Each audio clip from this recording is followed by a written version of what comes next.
Welcome back, y'all. Listen, football is back, man.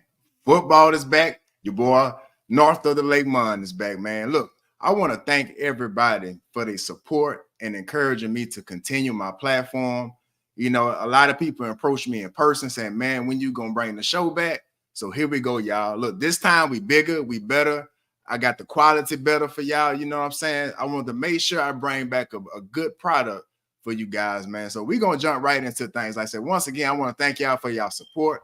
Make sure y'all follow me on YouTube. That's I'm about to get ready to put it on the screen now. That's NOTL Mon on YouTube. I thank y'all for y'all continued support, man. Make sure y'all jump in them comments. Make sure y'all like, share, and subscribe. And like I said, thank y'all for y'all support, man. But football is back, and I gotta look y'all right in y'all face and tell you I'm ready this year. I'm ready this year. I got Coach Fleet waiting to talk some high school football. We're gonna talk about some of the players to watch in Tangible Hope Parish, some of the teams to beat, what teams has the most to prove. We also gonna talk LSU. LSU and USC is coming up at 6:30. So man, make sure that y'all tune in for that. We're gonna talk about those LSU Tigers. We're gonna talk about Coach Kelly and Coach Riley, USC, Coach Riley, LSU, Coach Kelly.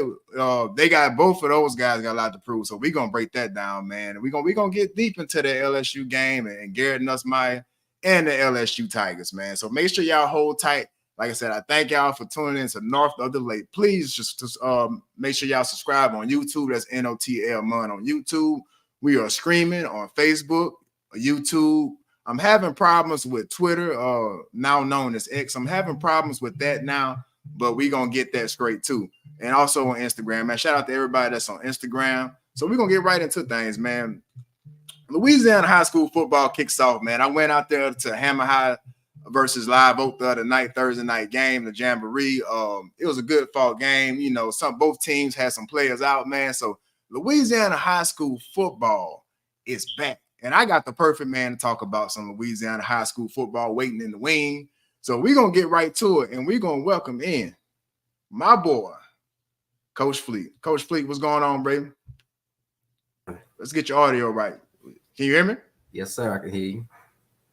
Man, let's talk. We got, first of all, Coach, how has it been going, man? Everybody know that, that you're the biggest, the best trainer in Tangible Hope Parish. You touch a lot of these athletes, man. So how has things been going as far as training, and how are our guys looking for this season, man? For a training go, man, we had a good summer this year. Before the season started, man, a lot of guys got better. A lot of new, had a lot of new guys this year. A lot of young guys in my group this year. So get on. You'll be able to hear about them in the future though. But been like a lot of young guys, a lot of current guys I had like Jacob, Kenyatta Fleet, this Bryce. There's a lot of guys, man. So they're getting better and better, man. So get ready for it. Get ready for the season, man. We'll showcase their talent this year. I'm anxious, man. We love our guys here in Tangible Hope Parish. I'm on record for saying we got some of the best athletes in the world here in Tangible Hope Parish. Not only Tangible Hope, but in Louisiana, man. I was in a barbershop today yesterday, and we was talking about some of the athletes that we have here in Louisiana, man. It's almost second to none. And just to be able to go another year, and we got some guys right here in our parish. So let's get into it, man. Who are some players to watch in Tangible Hope Parish this year, man? I know you're around a lot of the other guys. Haven't been there as much lately. So give us some guys that we need to look for this season in Tangible Hope Parish. I got like 4 or 5 guys with name, man. They making a lot of noise in the parish, man. I'm gonna go off and say I'm gonna start with A Meat first. Franklin Morgan. He's a two-way player, DB and receiver, slot receiver. He's very good in coverage, man. I like him in zone. He plays a very good zone coverage. And also he plays some slot receiver, man. He'll be a big matchup problem in the slot. So watch out for him this season, man. It's gonna be like key player to watch for A-Meat.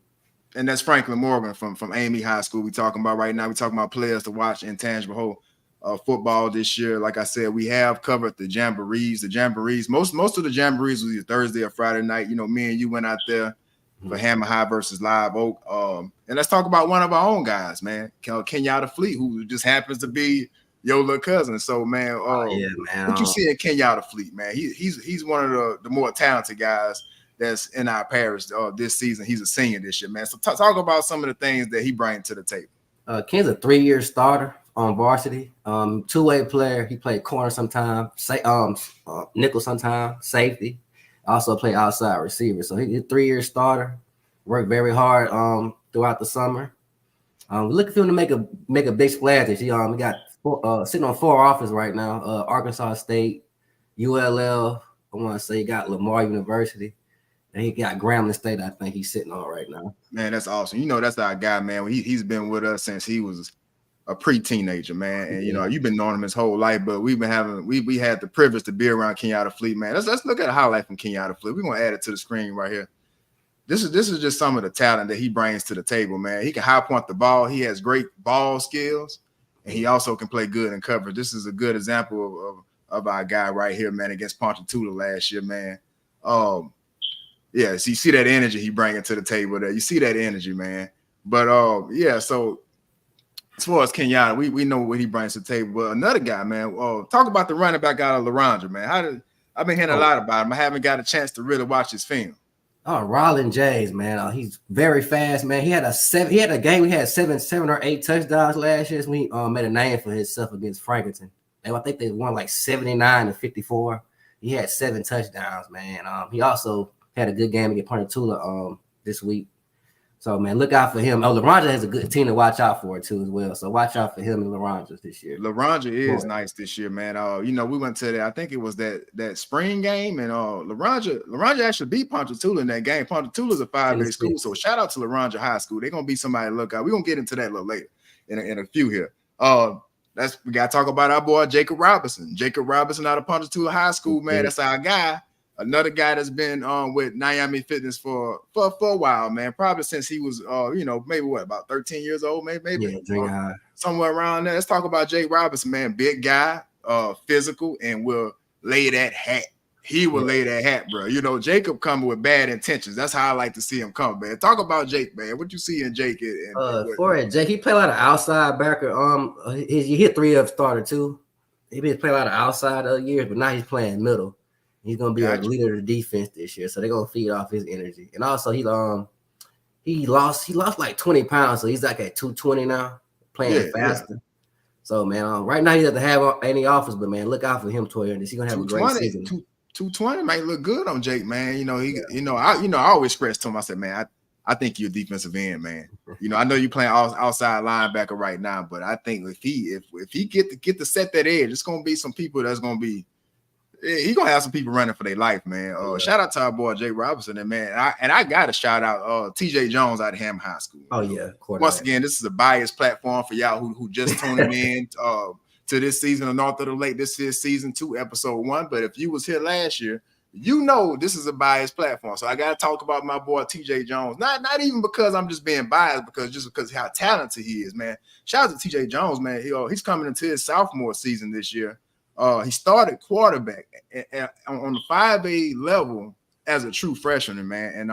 And last year when he did in that Ponchatoula game, when we went to Hammond American Strawberry Stadium and beat Ponchatoula, I'm looking at the camera again for all my Ponchatoula people. We beat Ponchatoula in Hammond America, led by our boy TJ Jones, man. Talk about TJ Jones, man. You know, we both know that his natural position probably is safety, but he balling that quarterback, man. Man, he's just a bona fide baller, man. TJ, man. What I like about TJ, his temperament, man. He don't get rattled too much. He keep his poise and he make plays, man. Even when he got the ball in his hand, it's always anything can happen, man. We're not gonna get a negative play with him. It's all gonna be a positive with him.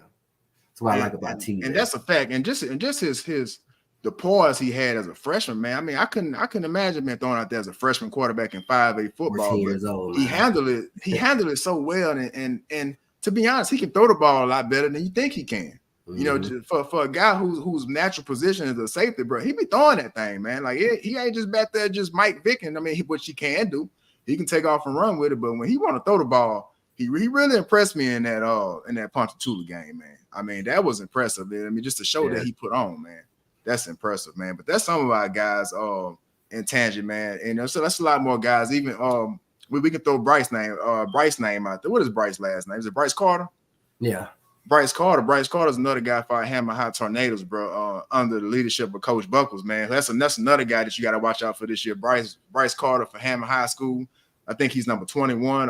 And he will lay that hat too, man. You know, that's another guy that's been training with us for quite a while now. So, you know, it's good to see our guys and our athletes maturing, but watch out for Bryce Carter this year, man. As long as he stay healthy, man, he gonna have a successful season. I believe that. Let's pray that, you know, he can stay healthy. That last year he dealt with injury. That's what kind of slowed him down a little bit last year. But man, all the talent in the world, man. But let's get into the teams, bro. Let's get into the teams in Tangent this year for all our Tangent people watching right now. We gotta represent for the hometown. Then we're gonna get into some other topics a little later. But teams to beat this year, bro. We already brought up Laranja. What is another team to beat this year in Tangent Parish? Who should we be on the lookout for? You know what I'm about to say, man. I'm going to give it my A-Meat, man. My A-Meat guys, man. They got a hell of a fight. They got a hell of a team, man, this year. Pause. They should tell y'all something out there in A-Meat. Let me tell y'all something. We're giving y'all credit on this platform. I'm letting y'all know right now. We're giving y'all credit on this platform. Y'all look good this year. We said it. I'm sorry. We'll continue. Yeah, they got about 4 or 5 receivers, man. And they got about 4 or 5 DB that they go both ways, man. So at the skill position, they're lethal this year. And they got better on the line. They got a sophomore. I forgot his name. He's a sophomore. He's 6'8", man. He's a lineman, offensive lineman. Got a Florida State offer a couple weeks ago. So nice. Man, they getting better on the line too. So this year, so that Hammond A-Me game should be a good game this year, week 2. It should be a hell of a game, man. I can't wait to see it. Like I said, we already shouted out Franklin Morgan, who goes both ways at cornerback and receiver. I seen a nice Braylon. So look out for Braylon when he's healthy. So. Yeah, Braylon. I forgot about Braylon. That's another guy that we got to watch out for. He's young. He's dealt with injury too, right? Yeah, he's currently in the reserve right now, but he should be back middle of the season. Okay, yeah, that's our boy. He come back to be another weapon.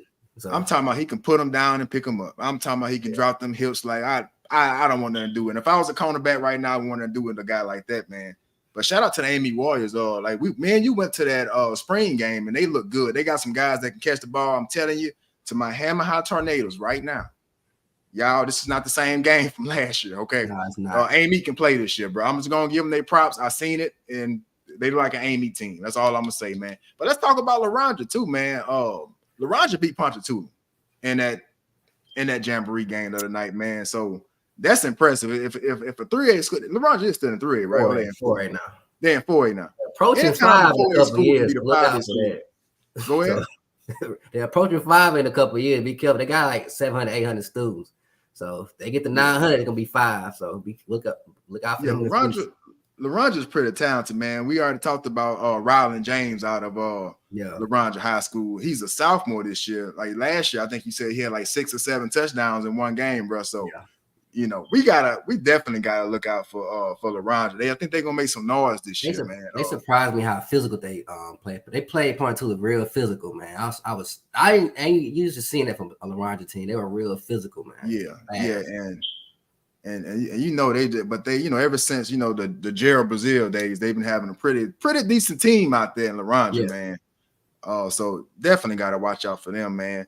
So, you know, once again, I'm going to look in this camera and tell you this is a biased platform. So we're going to talk about our Hammer High Tornadoes. You know, homecoming is October 11th.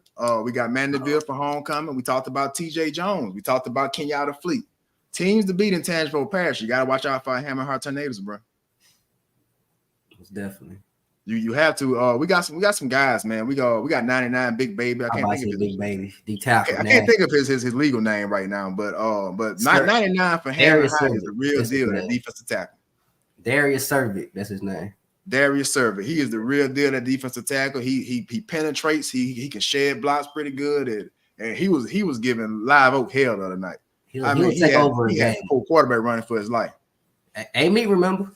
Yeah.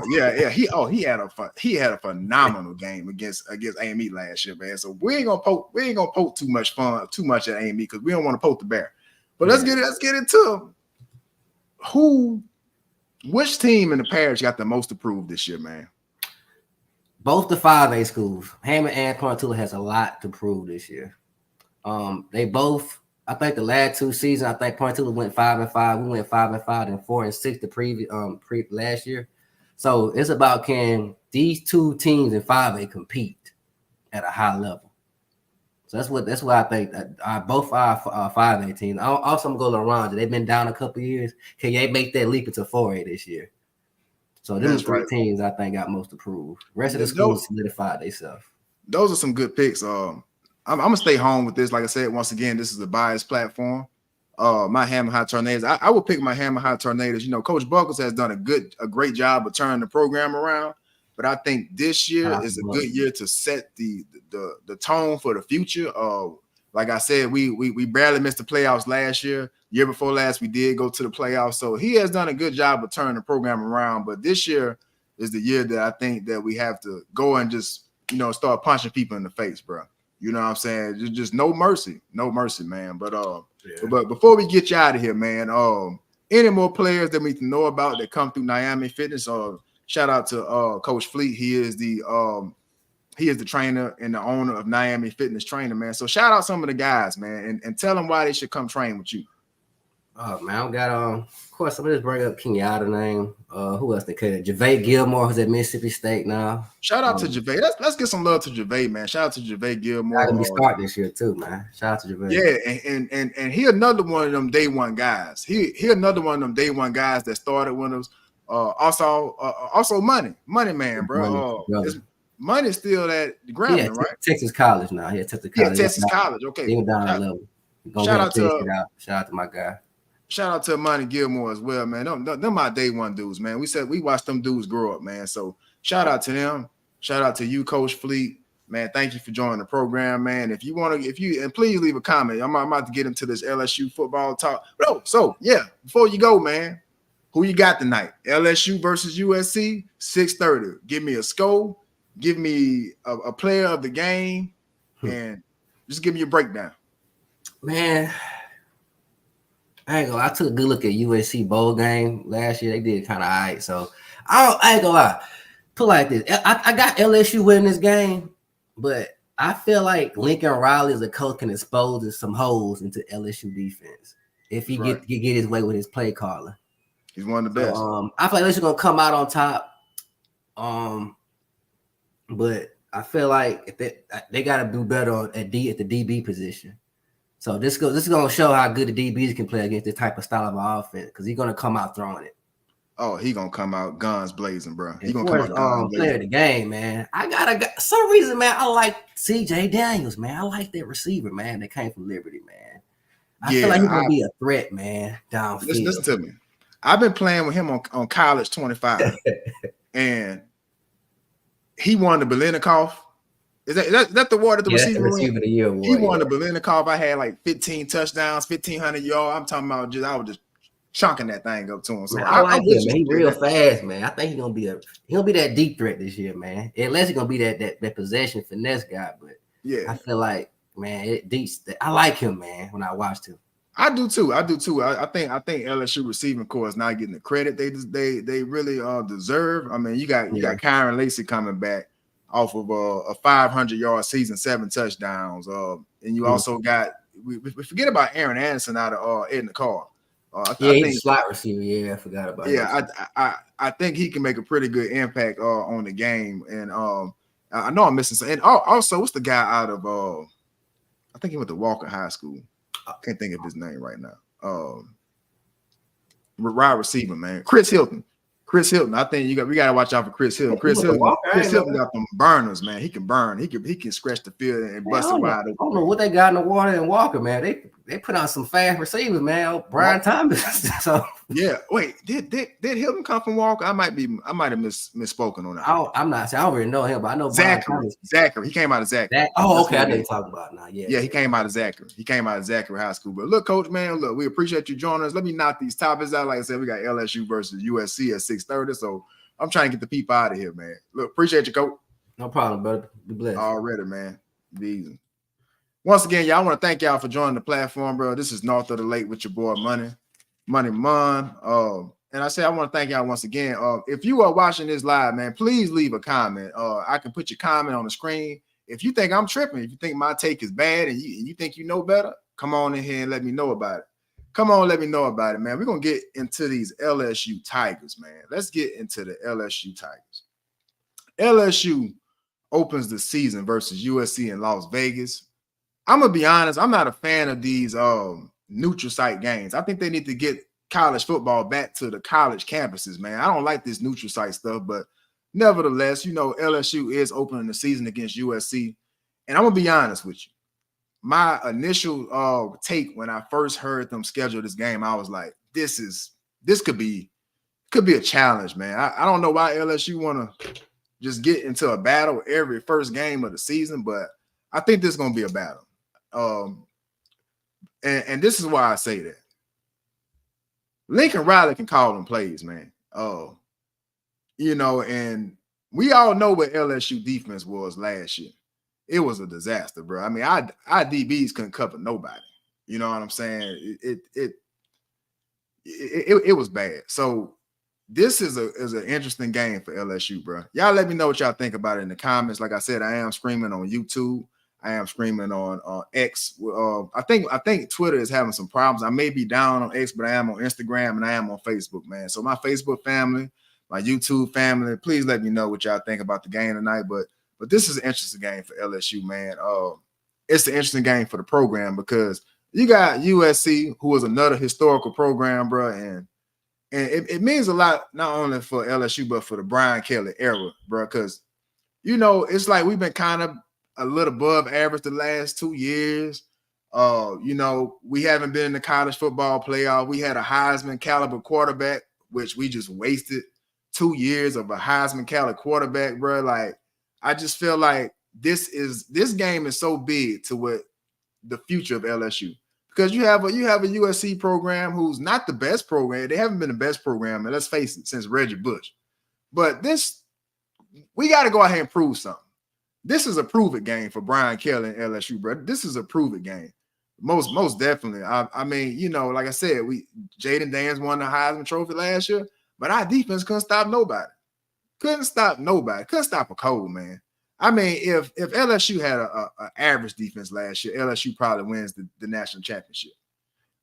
I think we beat Michigan if we have an average defense. I think we beat Washington. I think we can go in and beat Texas in a close game if we got a good defense. But that just was not the case, man. So this game is really, really interesting, man, because it's gonna come down to what coach get their team ready to play. We seen what LSU has done in the last two openers, both against Florida State. They was not ready to play. So we got to see how LSU comes to play in this game, man. It's very interesting. It's very interesting because both teams just lost Heisman quarterbacks. USC, USC had Caleb Williams. LSU had Jaden Daniels. So both teams are going to be looking for the identity, bro. That's what it's going to come down to. What team can find the identity? Do you want to run the ball? Do you want to throw it or what? But I think now, this year, LSU has to be able to run the football. We ain't got Jaden Daniels back there. Let's face it, bro. Like, Garrett Nussmeier is a good quarterback, but he's not Jaden Daniels.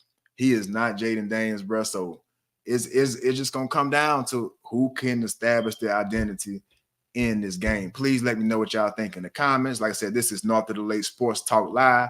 Please subscribe to our YouTube channel. All the information at the bottom, streaming on multiple platforms. And also, if you are a fan of the show and you want to support the content, the Cash App is at the bottom of the screen. Feel free, because if you guys start to donate, that's the better the content can get. Y'all can see already that the content has gotten better from last season. And I want to thank y'all for supporting, man. A lot of people saw me in public and they demanded me bring the show back, which I had every intention on doing so, but y'all gave me that extra motivation. But right now, we are talking LSU versus USC. Who y'all got? Let me know in the comments, man, who y'all got tonight. I'm going to give my prediction a little later. But one of the things that I automatically went to when selecting this topic is the question of which coach needs to win more, Lincoln Riley or Brian Kelly?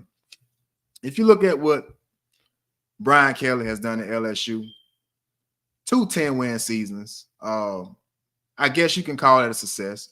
He didn't go out there and just lay down and like kind of what Billy Napier is doing at Florida. Shout out to Commissioner Jarvis Bristol, the only Florida fan that I know in Louisiana.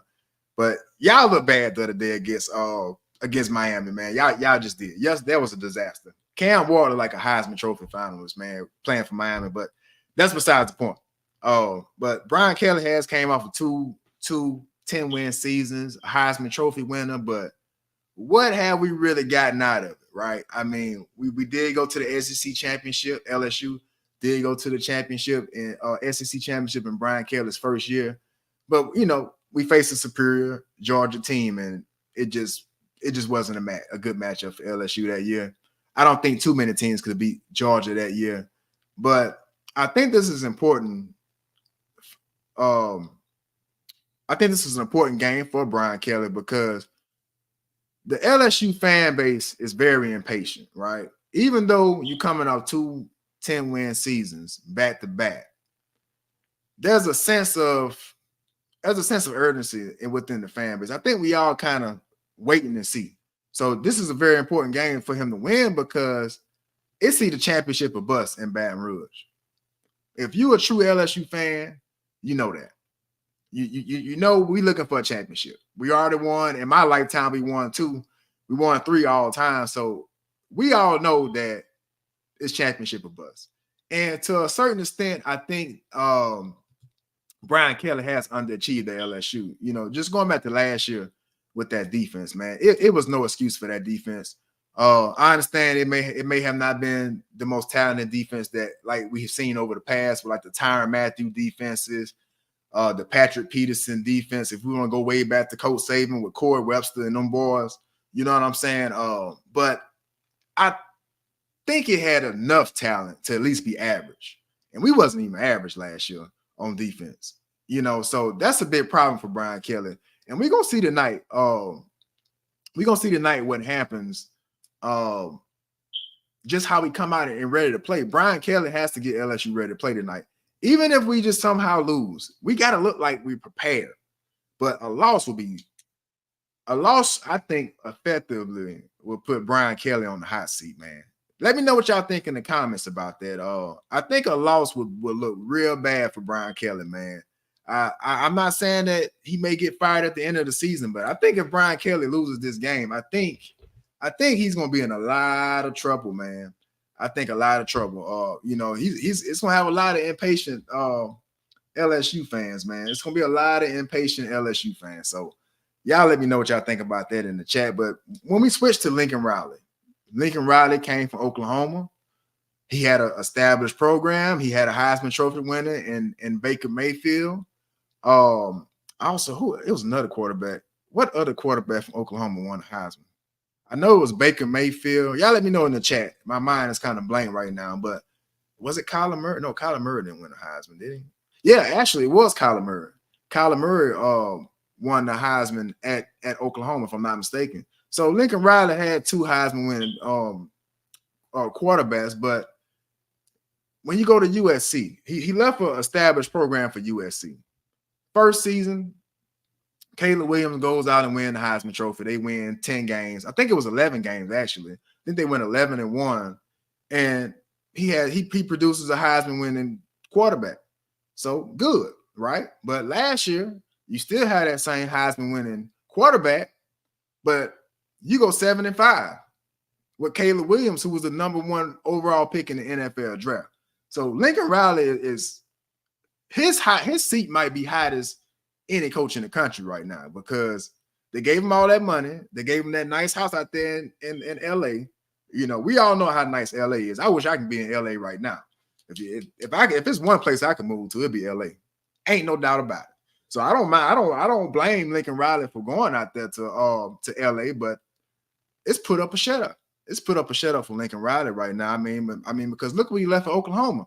I think Oklahoma can go beat USC right now on a good day. So, sometimes I wonder why some of these coaches leave what they already had established and go to a program that needs to be rebuilt. So I don't understand that at times. It just don't make a lot of sense to me why coaches do that sometimes. I think Luke Fickell was a good example of that when he left Cincinnati and went to Wisconsin. I mean, like, did you really get better? I mean, did you really get a better team? I think on a good day, Cincinnati would have beat Wisconsin, but I guess to each his own. I guess everybody has their own dreams and aspirations, but when it comes to Lincoln Riley, bro, you got to get together. I mean, and I could say the same by Brian Kelly. Like both of these coaches are in similar situations. They both going into year 3. They both got a lot to prove. They both had Heisman winning quarterbacks and terrible defenses. You know, it's pretty much, I mean, they very similar. Both coaches, Brian Kelly and Lincoln Riley, man. I mean, they had the talent. So this year 3 is going to be a big year for both coaches, man. It's going to be a big year. Y'all let me know what y'all think in the comments. Which coach needs to win more? Brian Kelly or Lincoln Riley? When it just to answer the basic question, I think it's Lincoln Riley. Because Brian Kelly has been consistent. It may have not always been great, but he has brought some consistency and stability to LSU program. You know, Lincoln Riley, not so much. They had that great first year, but after that, you know, they've been playing trash defense. I mean, Brian Kelly's first year at LSU, the defense wasn't that bad. I mean, you know, it wasn't the best in the country, but they pressured the quarterback. They created turnovers. So that's why I'm gonna get us to Lincoln Riley. I think Lincoln Riley hasn't showed any ability to have a good defense, probably in his whole career. Even going back to Oklahoma, they never. I mean, you seen what LSU did to him in the college football playoff. They put up, I think the final score was 63-20. I mean, they never could put up defense. So I think it's Lincoln Riley, bro. So we gonna see tonight, y'all. Let me know what y'all think. Also, let me know who's gonna win the game tonight, man. Y'all put it in the comments, man. Like I said, once again, all the information is at the bottom. We screaming on Facebook, YouTube, X, and Instagram. I am having problems with Twitter for whatever reason, so it may not be on Twitter, but it is on Facebook. It's on YouTube and it's on Instagram. Leave me some comments, y'all. Let me know what y'all think. I may not be getting the comments as of yet. So let me check Facebook and see what's going on. Maybe I'm getting some comments on Facebook, maybe not. But let me know what y'all think, man. Like I said, the question right now is what coach needs to win more? I just said Lincoln Riley. I think Lincoln Riley is on the hot seat. Brian Kelly is on the warm seat. I think because he has been consistent with both back-to-back 10-win seasons, I think he got a little more leeway. I think he definitely got a little more leeway, man. So, you know, just let's break down the game a little bit more, man. I'm not going to be too long tonight. I know y'all want to catch the LSU game just like I want to, so I'm going to give it to you. I'm going to give it to you raw and quick. Pause. But LSU versus USC, who has the advantage, right? So we got to ask ourselves who has the advantage in this game. And I mean, I guess you can call it bias, but I feel like on a good night, not too many teams in the country can beat LSU. Not many teams can beat. Not many. USC is in the Big Ten now. I was gonna say the Pac-12, but not many of those teams outside of maybe USC, Michigan, and now maybe Oregon, because Oregon did move to the Big Ten right along with USC as well. But not many teams can just come and beat an elite SEC team like LSU, and I'm gonna tell you why. A lot of times it comes down to skill position. The trenches is one thing, right? But you know, the SEC is very dominant in the trenches, right along with the Big 12. But where the SEC always has an advantage over the Big 12, I'm sorry, not the Big 12, but the Big 10, where the SEC has the advantage over the Big 10 is at the skill position, bro.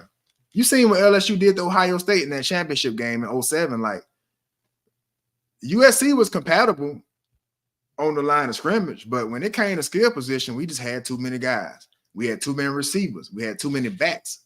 We talking about the LSU Tigers. I mean, that's usually the thing that sets apart an SEC team from any other team. You can go from the old Pac-12 to the Big 12 to the Big 10.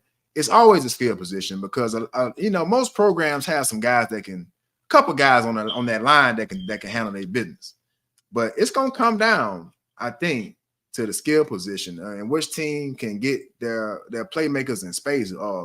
Now, what concerns me about this game is the play calling ability of Lincoln Riley. That's what really concerns me about this game.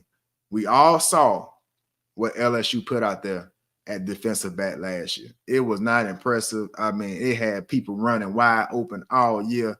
I mean, wide ass open, just all season long. And that still concerns me because some of them same guys that was in LSU secondary last year is going to be on LSU, is going to be right back there again this year, with the likes of Major Burns, Sage Ryan, Ashton Stamps, some of those same guys are still out there. Now, I think where we're going to prove at is because we added Corey Raymond. Corey Raymond came back to LSU as defensive back coach. I think that's where we have the advantage. I think these guys are going to be better. USC doesn't have, they don't have any first round picks out there at receiver. So I think we match up well against USC when it comes to the DBs versus USC receivers. But like I said, Lincoln Riley can dial them plays up. And that's a little concerning for me. I don't know about y'all, but that's a little concerning for me. So we're going to see how that plays out. But let's take a look at the quarterbacks. So both of these quarterbacks are very similar because both of them don't have a lot of playing time. They don't have a lot of experience. For Garrett Nussmeier's career, he's only thrown 11 touchdowns. 11 touchdowns to 7 interceptions in his career. He played a little bit in 2021. He was 29 of 57, 329 yards in 2021, 2 touchdowns, 2 interceptions. 2022, 52 completions to 84 attempts, 800 yards, 5 touchdowns, 4 interceptions. You kind of see a trend here. One thing that Garrett Nussmeier has struggled with is turnovers. Last year, 2023, he didn't play a lot because we had a Heisman Trophy winning quarterback, right? So Garrett Nussmeier didn't play a whole lot last year, but in that time he did play. He was 48 of 78, 591 through the air, 4 touchdowns, 1 interception. He did clean some of those turnovers up, but just he don't have a lot of experience. Garrett Nussmeier has showed potential. He has showed flashes, but he's not proven. So this is going to be a big test for him tonight. He did play well in that bowl game against Wisconsin. Started the game out shaky, but he found his way and he did lead LSU to a comeback. But but then on the other side, we got Miller Moss, almost the same exact stats.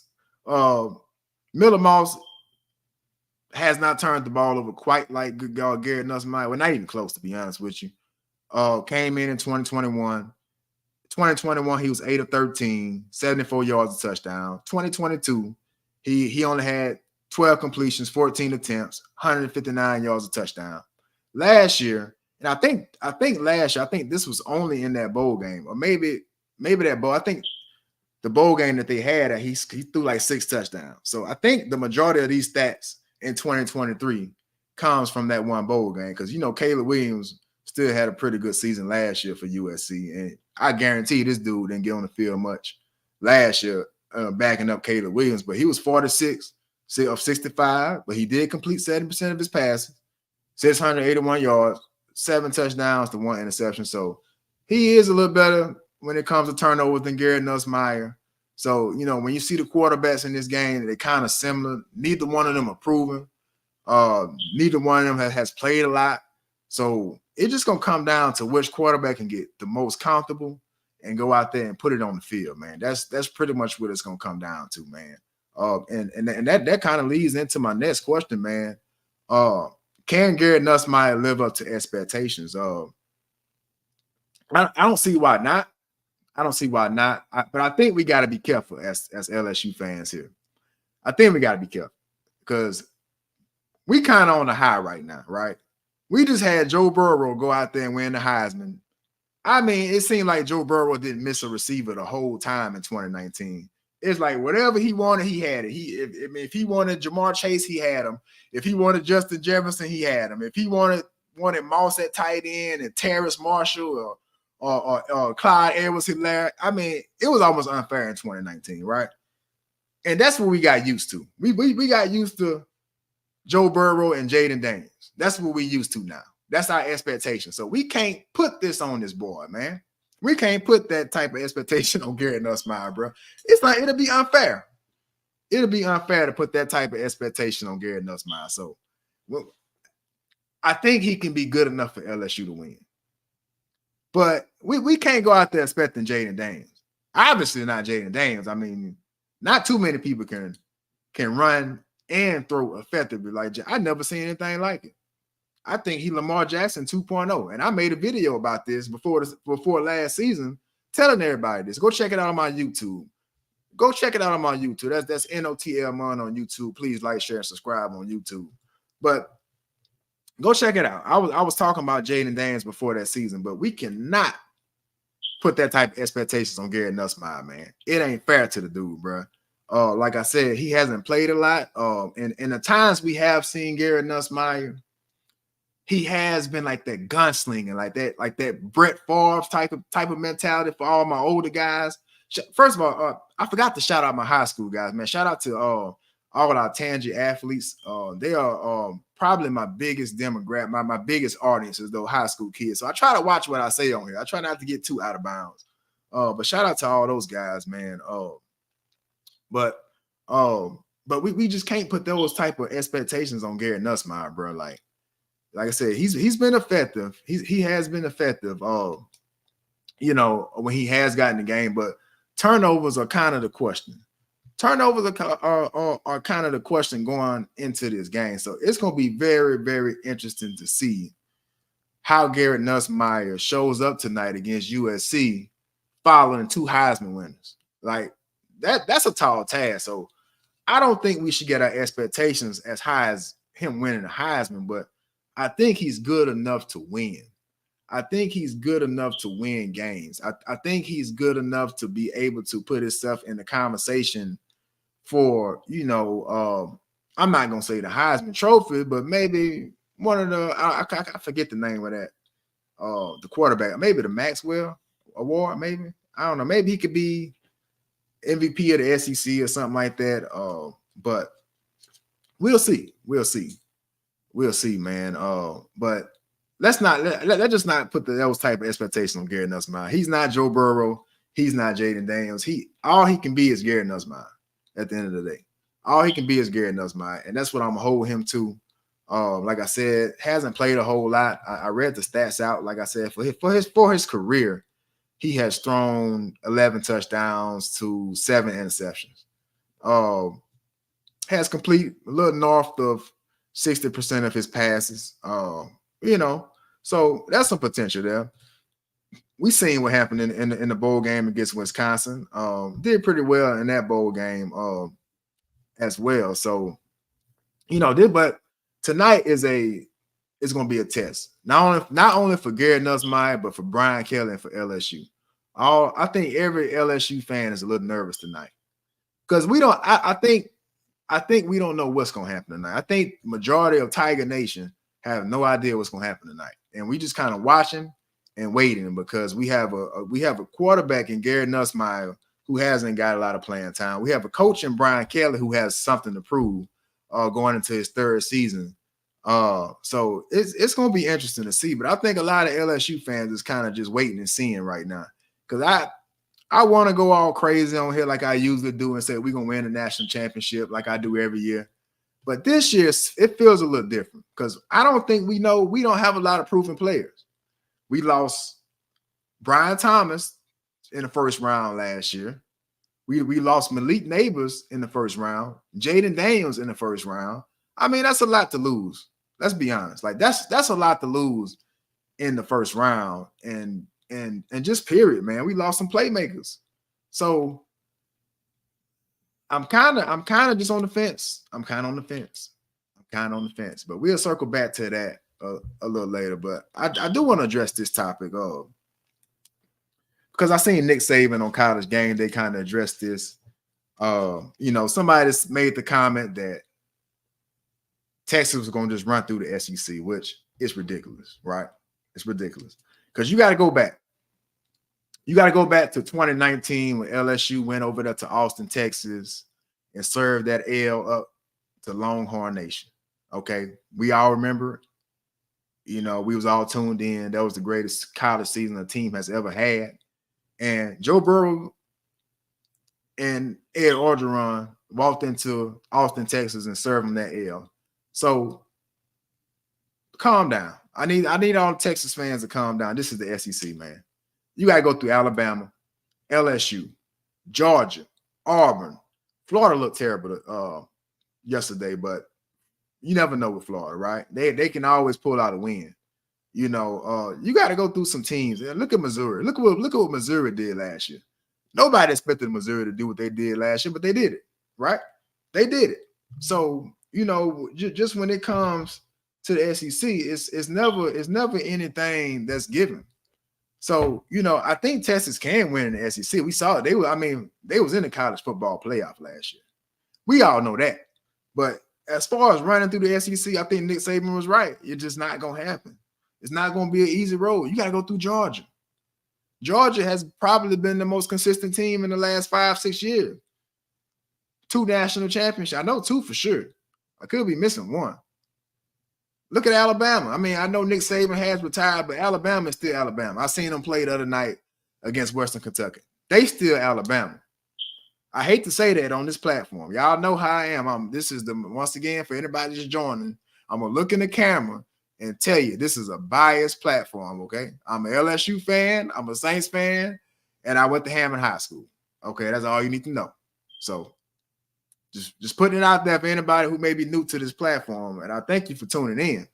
But Texas ain't about to just come up in here and run nothing. And when we talk Oklahoma, once again, look what LSU did to Oklahoma in that playoff game in 2019. It was 63-20. It wasn't even close.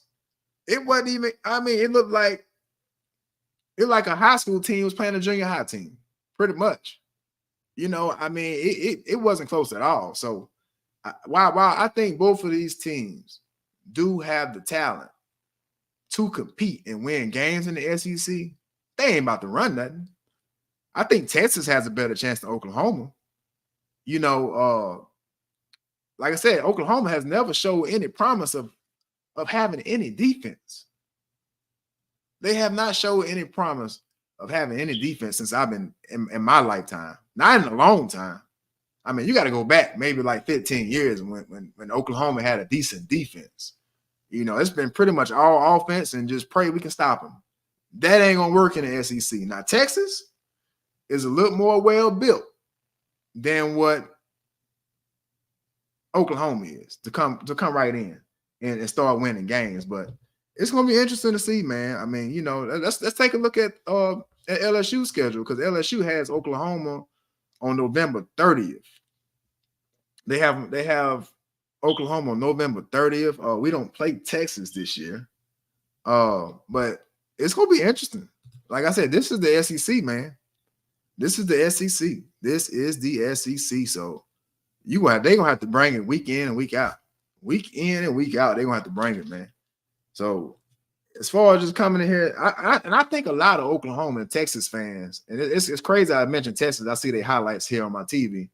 They played Colorado State, and they just mopped the floor with them. I'm talking about Colorado 52-0. 52-0. As I'm speaking about Texas, they come up on my TV here.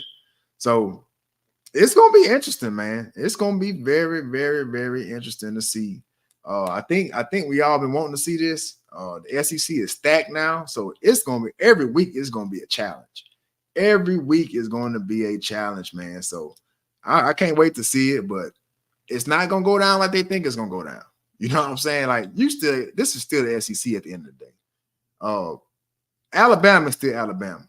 Georgia is still Georgia. LSU is still LSU. Auburn is still Auburn. You know what I'm saying? Even Kentucky will beat you on your worst day. You gotta show up to play against Kentucky, man.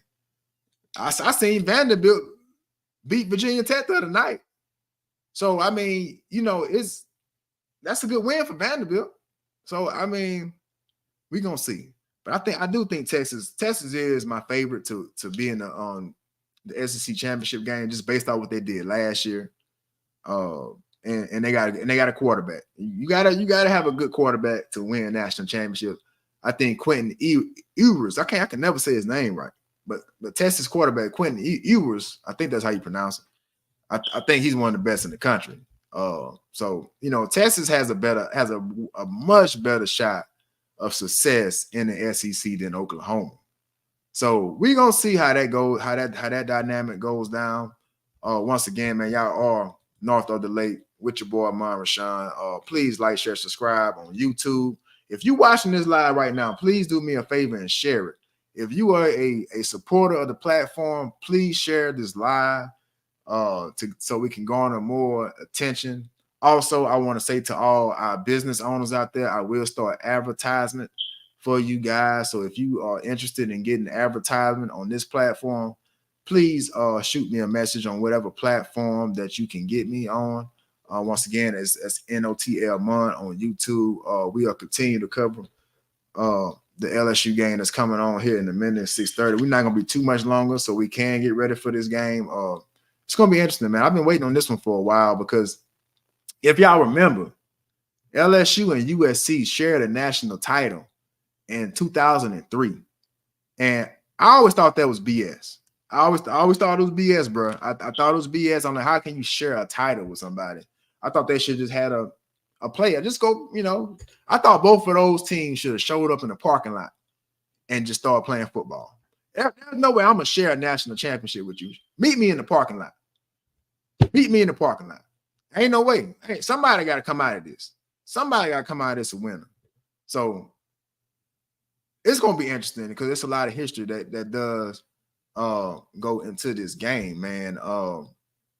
So, in a minute here, I am going to give y'all my prediction for the LSU game. I am going to give you my prediction here in a minute.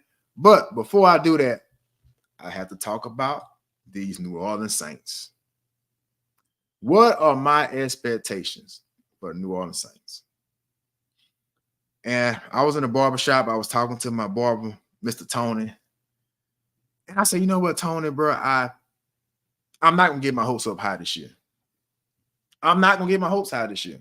So with the Saints, maybe LSU, I think LSU can maybe pull off 10 wins. But the Saints, I think this is about a 7-10 year for us, y'all. I hate to say it, but let's look at the schedule. Let's break down the schedule. The first couple games are just the first 6-7 games are just very tough. We start the season with the Carolina Panthers. Saints start off with the Carolina Panthers. And then right after that, next week, we got the Dallas Cowboys, followed by the Philadelphia Eagles and the Atlanta Falcons in week 4. The Atlanta Falcons are much improved. That's going to be a tough game. I mean, as much as we hate the Falcons, I think they got a pretty good team this year, y'all. And then right after the Falcons, who we got? We got the Super Bowl champions. Patrick Mahomes is going to be waiting for us in Kansas City, October 13th. Right after those games I just named, I named the Panthers, the Cowboys. In week 2, we got the Eagles in week 3, Falcons week 4, Kansas City week 5. Then we go to Tampa Bay, who we never know what Tampa Bay going to look like. But they always play the Saints real close. We never know what they're going to look like. So the first 6 games, man, I'm trying to find a win. I mean, you could say week 1, we probably should beat the Carolina Panthers, but I'm not sure about anybody else after that. We should beat Carolina. If we don't beat Carolina, Dennis Allen is out of here. Maybe week 1. Maybe week 1. If we don't beat the Carolina Panthers, Dennis Allen is probably out of here. And maybe not just the first game, but it's going to be hard to recover. If the Saints don't beat the Panthers week 1, it's going to be a long season. Because even if we split those 5 games that I mentioned, from the Cowboys, the Eagles, the Falcons, the Chiefs, and the Bucks, even if we split, that'll give us 1, 2, we'll be, I think, 3-3, and the season ain't over with. The schedule does get a little better after that, but it's not looking good for the Saints. And I'm gonna tell you why. I just don't believe in Derek Carr, man. I'm just not a believer in Derek Carr. I watched last season very closely. Derek Carr did get better as the season went on, but I just don't trust Derek Carr. I really studied football. I really look for certain things in the quarterback. Ball placement is one of them. And when I look at Derek Carr, it's like he never can hit a receiver in stride. The ball is usually behind the receiver. If the receiver has to stop and catch the ball, he's not getting any yards after the catch. I seen in the preseason he had Olave on a crossing route. If he just puts the ball out in front of Chris Olave, he probably runs and get 30 more yards, but the ball is behind him. The safety catches up to Olave and punishes him. And he go right, he drop right where he catches the ball. That's a big deal. Already you have an offense that's not that talented. We don't have that. We don't have the Sean Payton offenses with Drew Brees, Marcus Colston, Jimmy Graham, Darren Sproles. We don't have that type of offense and that type of talent anymore. So when you have a chance to hit a guy in stride to get him them yards after that catch, which we call yak, you gotta be able to do that. And Derek Carr has not proven to me that he's been able to do that. And he's one of the worst quarterbacks in the league when under pressure. So something has to change here, but things could be better. The Saints did get another offensive coordinator in Clint Kubiak, so we got to watch out for that dynamic and how that's going to play out with the New Orleans Saints. But man, let me tell you, bro, them first 6 games is brutal. Once again, we got Carolina, which should be a win. That Carolina game is going to tell us everything about the New Orleans Saints, just like this USC game is going to tell us everything we need to know about LSU. If the Saints go out there and lose to the Carolina Panthers, it's a done deal. Week 1. It's a done deal. I don't see how we can recover because we already one game down in the division. And then you got the Cowboys, the Eagles, the Falcons, and the Kansas City, and the Bucks. Week 2 through 6. That's our schedule. And then after that, I mean, just a couple more notable games. We got the Cleveland Browns, which was a playoff team. In week 11, we got the Los Angeles Rams who won the Super Bowl in week 13. We got the Washington Commanders who just got the first overall pick in Jaden Daniels. And you got the Green Bay Packers, another playoff team in week 16. We all know what Jordan Love is. I think I said on my platform last year, I think Jordan Love is a top 5 quarterback in the NFL. Coach Maryland did not want to hear that. Coach Maryland thought I was crazy, man. Shout out to Coach Maryland, man. Shout out to Coach Maryland, one of the contributors to North of the Lake, man. Shout out to him. He is the offensive coordinator now at Live Oak High School, who just played my Hammer High Tornadoes on last Thursday, man. So it's gonna be tough. It's gonna be tough. But Jordan Love is a top 5 quarterback. So this schedule is brutal. The Saints might have one of the toughest schedules in the National Football League. And then we got the Los Angeles Chargers coming in week 8. So I'm having a tough time finding 9 to 10 wins, which could get us in the playoffs. I'm having a tough time finding those wins. I just don't see it. I don't see it. Unless Derek Carr goes out there and have an MVP type season, I just don't see it. It's going to be a tough season for the New Orleans Saints, man. But on the bright side, I think the Saints has a top 5 defense in the NFL. I think, what's our board name? We just got the defensive end. Somebody leave in the chat if I can't call it right now. Out of Ohio State. I can't think of that guy's name right now, bro. What's the dude's name, man? I can't call his name right now, but he looked very good in the preseason. I think he might be in the conversation for defensive player of the year. I think even I don't know why I can't think of anybody in the Saints team name. My mind just went blank for the North because they got me so stressed out over here, y'all. Yeah, they got me so stressed out right now. But the Saints defense is top 5. You got Kool-Aid McKinstry, they drafted a cornerback. We still got Marshawn Lattimore, who I think is a top 5 cornerback in the NFL. I've been preaching his gospel since the Saints drafted him. I thought from his rookie year to now, Marshawn Lattimore has been a top 5 quarterback in the NFL. Chase Young is the guy I was thinking. Chase Young is the Saints acquired Chase Young in free agency over the offseason, and he looked fantastic. in the preseason, man. He was getting after. I mean, he looked like that college Chase Young from Ohio, in Ohio State. And when he was at Ohio State, I was like, man, this dude is going to be a problem. And he looked like a problem in the preseason. Watch out for Chase Young. So on the bright side, the Saints do have a top 5 defense, which is always a good sign, which is always a good building block for a playoff team. It's always a positive to have a good defense, but what can we do on offense? We saw how bad it was last year. We saw just how bad our defense was. Our offense was last year. But Derek Carr did hit a stretch where he was playing well for the last 5 games. I seen a stat where he was like one of the most efficient quarterbacks over the last 5 games of last season. So that's a positive. So if he can carry that into the season, right along with a top 5 defense, then maybe we can make it to the playoffs. Because the NFL, the NFL South division is wide open. I mean, you know how it's been the last. If you've been paying attention, if you're a Saints fan, if you've been paying attention to the NFL South, the NFC South, it's wide open. I mean, the Falcons, you never know what the Falcons are going to be. They do have Kirk Cousins not right now.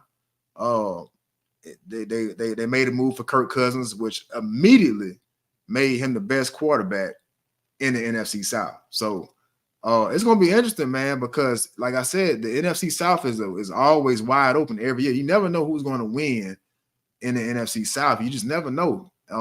So I think they have a legit chance of winning the South, but it's all on the shoulders of Derek Carr. It's all on the shoulders of Derek Carr and his offensive line. One of the Achilles heels that the Saints has is the offensive line. Like Trevor Penning was probably the worst draft pick the Saints has ever made. I mean, they took him in the first round out of like Idaho State or something like that. I can't remember what kind. I think it was Northern Iowa. I think he came out of Northern Iowa. And like anytime I see some of these small college guys get drafted in the first round, it's always a red flag. We saw what happened with our guy defensive end that we drafted out of Houston. I can't call that brother's name. I think Peyton Turner. It was Peyton Turner. We drafted Peyton Turner out of a small school. You saw how that went. I mean, and that was a D1 program. I mean, Houston is still a legit place. I mean, it's a legit school, but it ain't a Power 5 school. I think the first round should only be reserved for Power 5 talent, bro, because you got to see them do this on a high level. I mean, when you get to the NFL, this is no longer high school football. This is no longer, D2 football. This is the real deal. So the Saints has made a lot of bad decisions drafting guys from small schools like Trevor Penning. Trevor Penning has been a disaster. I mean, just his body language alone lets me know that he's not all the way mentally prepared to play tackle in the NFL. And then, like I said, you look at Peyton Turner. Peyton Turner had flashes in the preseason, came out of a smaller school. I can't call what school. I think he was the one that came out of Houston. And we had Marcus Davenport, too. I can't remember what school Marcus Davenport came out of, but it wasn't a Power 5 school. So the Saints have made a lot of costly mistakes drafting in the first round. If I'm a GM in the NFL, I'm drafting first round is Power 5 only. Unless they got a skill guy. Like, I would trust a skill guy out of a D2 program more than I would trust an interior offensive lineman or a tackle. Or D tackle, like, because you're not seeing them type of dogs that you're gonna see at Alabama, at Northern Iowa. You're just not gonna see that. But like I said, it's all on Derek Carr, and it's all on Derek Carr. It's all on that offensive line. Can they protect Derek Carr? It remains to be seen. It just remains to be seen, man. Shout out to everybody that's on the live right now, man. Make sure you leave a comment. And let me know what you think about those Saints, man. Let me know what you think about those Saints. But we're getting ready to wrap it up here, y'all. We're getting ready to wrap it up here. And with my last topic here, I had to really think about this. I had to really think about my score and how much did I think LSU defense has improved. How much did I think LSU defense has improved? I ain't gonna say kind of. It most definitely influenced my decision on this prediction tonight. I got LSU 38-27 over USC. I think the defense has improved enough for LSU to pull this game off. For anybody who's watching LSU, takes on USC at 6:30, man. It's going to come down to the play of the quarterbacks and what quarterback gets comfortable the fastest and gets settled in. But my prediction is 38-27 LSU in Las Vegas. Garrett Nussmeier will be the game's MVP. I got him about at 320 yards, 2 touchdowns, maybe an interception. I think the breakaway player tonight will be Caleb Jackson. The breakthrough player, I've been waiting on him to come on the scene. A lot of LSU fans has been waiting on Caleb Jackson to come to bust on the scene. He got all the intangibles. He got the size. He has the speed. He just got to put it together. John Emery is also back in the backfield. Look for Kyron Lacey to make some big plays on the goal line. I think LSU's best position, from what I've been hearing, is tight end. You still got Mason Taylor at tight end. And you got Pimpton, who on NCAA 25, bro. I've been using Pimpton like at fullback, and he been a dog. He been a dog at fullback. So look for Pimpton, and they got that freshman coming in too. I can't call that brother's name, but I've been hearing a lot for him in camp. But I got LSU 38-27 over USC. Y'all let me know what y'all think about that. You can post the comments in the live, even after the live. I do thank y'all for tuning in. I thank y'all for tuning in. And during the game, let me know, man. Let me know what y'all think about LSU. We have a Facebook page. That's NOTL Podcast on Facebook, as well as Instagram. On X, I'm still at Mon Rashawn. I will show you my name here at the bottom of the screen. I'm still Mon Rashawn on Twitter. Like I said, if you want to support the platform, that's NOTL Podcast on the Cash App. The Cash App's at the bottom of the screen. If you want to support the podcast, I'm getting ready for this LSU versus USC game. Yeah, I do thank y'all for tuning in. And you can go back if you're getting in late, please go back and rewatch the live. Let me know what you think. Leave some comments. I'll come in there and argue with you. If you think I'm tripping, if you think, well, man, I don't know. I don't think LSU can score 38 points. I just did my prediction. I think LSU will win 38-27 over USC. If you don't like that prediction, let me know. Let me know why in the comments. But we're getting ready to sign out. Like I said, I'm gonna look y'all face. I want to thank y'all truly for supporting the platform. Like I said, once again, a lot of times I'm in public, and the first thing people brings up is North of the Lake, and they tell me that how much they like the platform. And let me tell you, bro, I appreciate y'all support, because I really love doing this. It's not really about the views. It's not really about the attention, but I do want to bring a platform to the North Shore to represent our athletes here in Tangipahoa Parish, to talk about some Saints, talk about some LSU. You know what we do around here. That's all. Football is like a religion in Louisiana. So I'm going to give y'all this content. So continue to support me. If you are a business, please send me your flyer. I will advertise your business as free of charge as of right now. So, man, I thank y'all for tuning in once again. This your boy, Myron Sean, North of the Lake. Thank y'all for tuning in. Hit those comments, hit those likes. Make sure y'all share. Make sure y'all subscribe. Your boy, Mon, is signing out, man. I appreciate y'all.